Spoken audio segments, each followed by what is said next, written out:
আজ রাতে এই দোয়াটি পড়ুন, সকালে উঠেই দেখবেন আপনার ভাগ্য খুলে গেছে, টাকা শুধু আসতেই থাকবে ইনশাআল্লাহ আজিজ। বিশ্বাস হচ্ছে না মনে হয় না? বলে হুজুর এরকম কি আর হয় নাকি?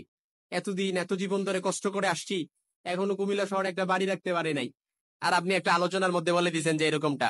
ইনশাআল্লাহ আমি বলে দিচ্ছি না, আল্লাহ তাআলা কোরআন আল কারীমে সূরা নূহের 10 থেকে 12 নম্বর আয়াতের তাফসীর পড়ে দেখেন।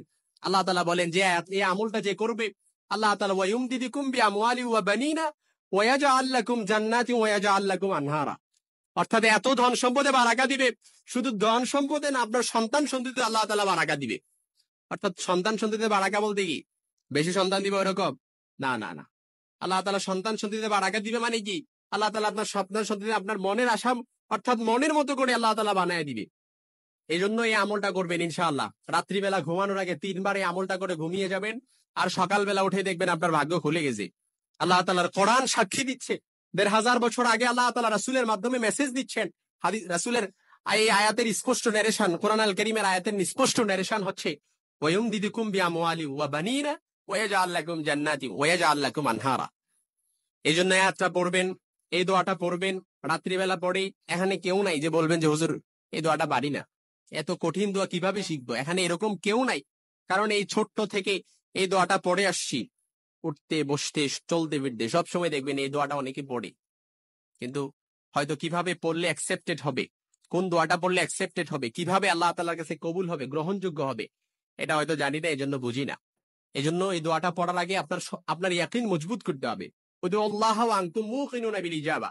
আপনি যদি আপনার ইয়াকিন মজবুত করতে পারেন, সরাসরি ডিরেক্ট আরশে আজিমে যে নক করবে। এই জন্য এই দোয়াটা আজকে থেকে পড়বেন। আল্লাহ তাআলার কোরআন বলছে ফাকুল তুস্তাগফিরু রাব্বাকুম ইন্নাহু কানা গাফফারা ইউরসিলিস সামাআ আলাইকুম মিদরারা ওয়া ইউমদিদুকুম বিআমওয়ালি ওয়া বানিনা ওয়ায়াজআল লাকুম জান্নাতিন ওয়ায়াজআল লাকুম আনহারা। ইস্তেগফার এটা এমন একটা আমল, ইস্তেগফার বান্দাকে সাধারণ বান্দা থেকে আবেদ বানায় দেয়, ছোট্ট বান্দা থেকে বড় বানায় দেয়, আল্লাহর দূরে থেকে কাছে নিয়ে যায়। ইস্তেগফার এটা এমন একটা আমল, যে ব্যক্তি ইস্তেগফার পড়বে উঠতে বসতে চলতে ফিরতে সব সময়, যে ব্যক্তি ইস্তেগফার পড়বে, হাদিসের স্পষ্ট নারেশন হচ্ছে ওয়ায়ারযুকুহু লা ইয়াহতাসিব। আল্লাহ তাআলা তাকে এমন ভাবে রিজিকের ব্যবস্থা করবে সে কল্পনাও করতে পারবে না। ইস্তেগফার পড়েন, ঘুমানোর আগে ইস্তেগফার পড়বেন, সকালে উঠে দেখবেন। আমাদের অনেকের মধ্যে একটা নেচার, একটা স্বভাব আছে, দেখবেন অনেকে দোয়া করে, দোয়া করতে করতে যখন ফল না পায় সে হতাশ হয়ে যায়, আপসেট হয়ে যায়।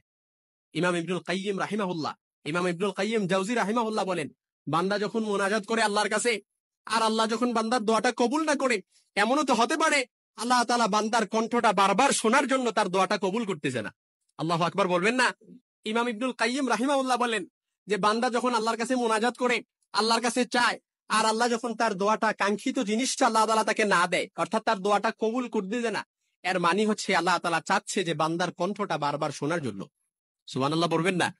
বান্দা চাচ্ছে, আল্লাহ তাআলা চাচ্ছে বান্দার কণ্ঠটা বারবার শোনার জন্য।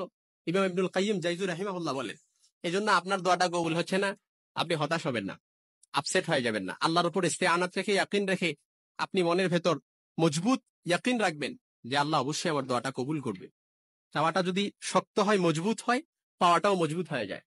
আপনার চাওয়া যত মজবুত হবে, পাওয়াটা তাড়াতাড়ি হয়ে যাবে ইনশাআল্লাহুল আজিজ। এই জন্য আজকে থেকে রাত্রিবেলা ঘুমানোর আগে ছোট্ট এই ইস্তেগফারটা পড়বেন, আস্তাগফিরুল্লাহ আল্লাযী লা ইলাহা ইল্লা হুয়াল হাইয়ুল কাইয়্যুম ওয়া আতুবু ইলাইহি লা হাওলা ওয়ালা কুওয়াতা ইল্লা বিল্লাহিল আলিয়্যিল আযীম। এই ইস্তেগফারটা পারি না এখানে এমন কেউ নাই। আমি বুকে হাত দিয়ে